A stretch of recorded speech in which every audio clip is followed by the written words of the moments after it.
दयानंदराव, ओ ठीक आहात ना तुम्ही? त्रास होतोय का त्यांना? धुराचा त्रास होत असणार आहे त्यांना. काय होतं तुम्हाला? हा जावई बापू, अहो यांना नीट बोलताही येत नाहीये. काय होतं यांना?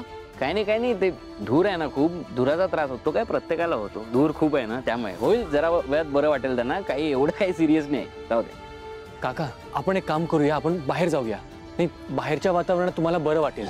हा चला माझ्याबरोबर बाहेर चला. हो, मी पण येतो. नाही नको, मी घेऊन जातो. हा काका चला. बरं ठीक आहे.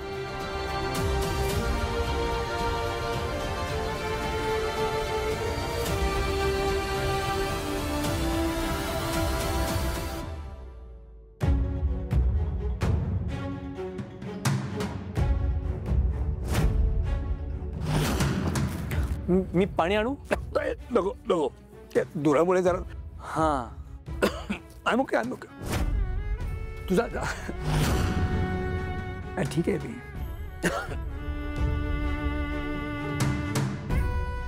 तुझं काम कर.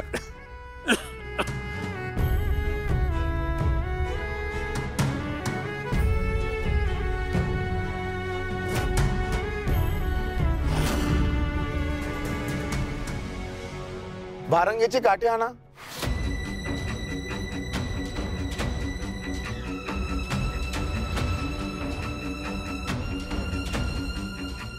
की तू तर छान दिसते ना मी. तू आय शॅडो लावून आलीयस का? हो, अरे तेच तर दाखवत होते, बघ ना. नीट दिसत नाहीये मला. मग लाईट मध्ये बघ. आता बघ. डोळे बंद कर. की तू ऐक ना, मी तुझ्यासाठी तयार झाले. तुझ्यासाठी तयार होणं माझ्यासाठी खूप इम्पॉर्टंट आहे. मी छान दिसते ना केदू? बघ, मी स्मोकी आईज केली आहेत. काय चाललंय हे? काही नाही, मी आय शॅडो बघत होते. मी छान दिसते ना? हे बघ, हे बघ, छान दिसते ना मी? छान माकड दिसतेस. माकड, हे काय काळा काळा करून ठेवलेस? चार चौघात लाच काढणार आहेस माझी? चल आधी चल आणि साफ करते. चल ऐक ना. चल.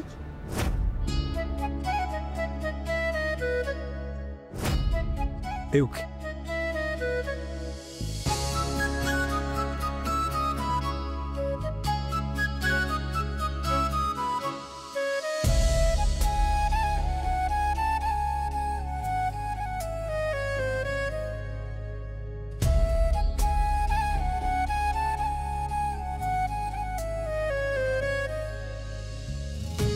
काय करून बसलो ग मी?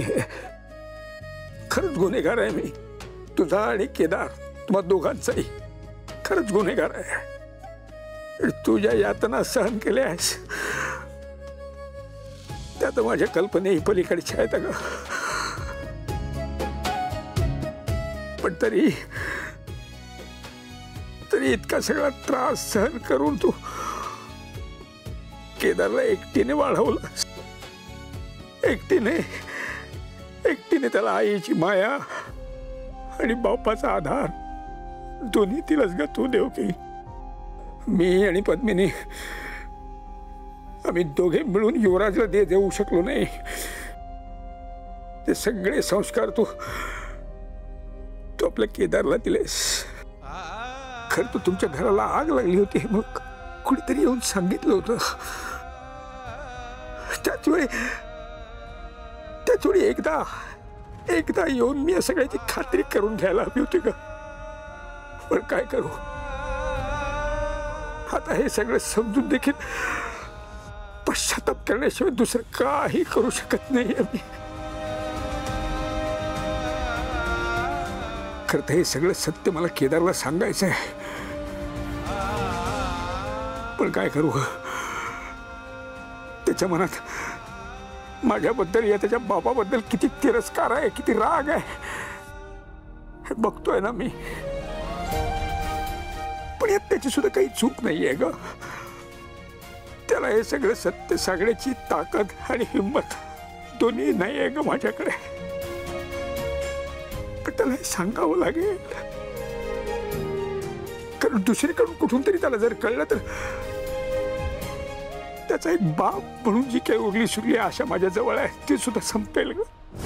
मुहूर्ताची वेळ झाली आहे, पूजा सुरू करावी लागेल. देव कधी येणार आहे?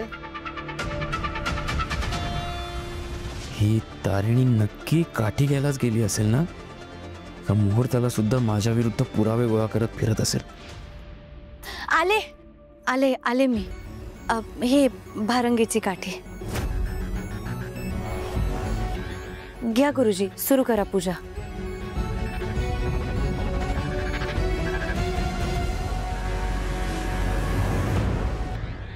काय वेळ आहे ही? हा, मुहूर्ताची वेळ झाली, आत्ता येतेस तू? आजही उशीर.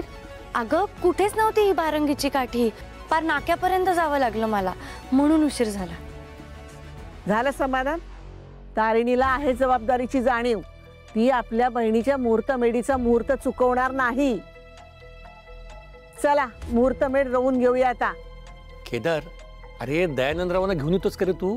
हा? हो, घेऊन येतो. मी जाते ना बाबा, मी घेऊन येते त्यांना. बर.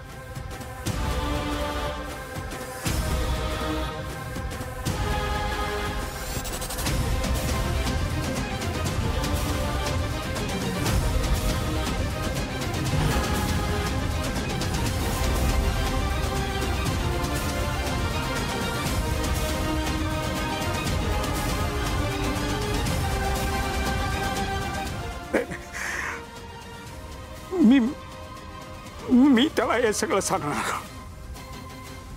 काय सांगायचंय? आणि कोणाला?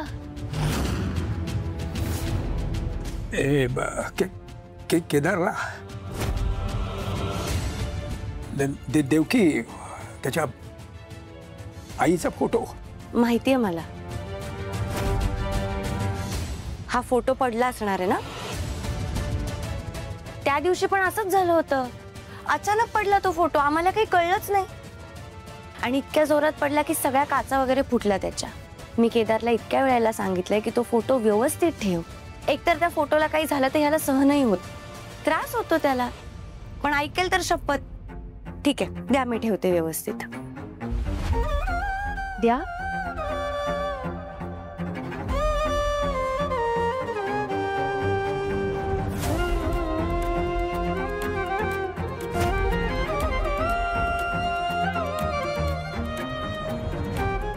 चला जाऊयात. हो हो हो.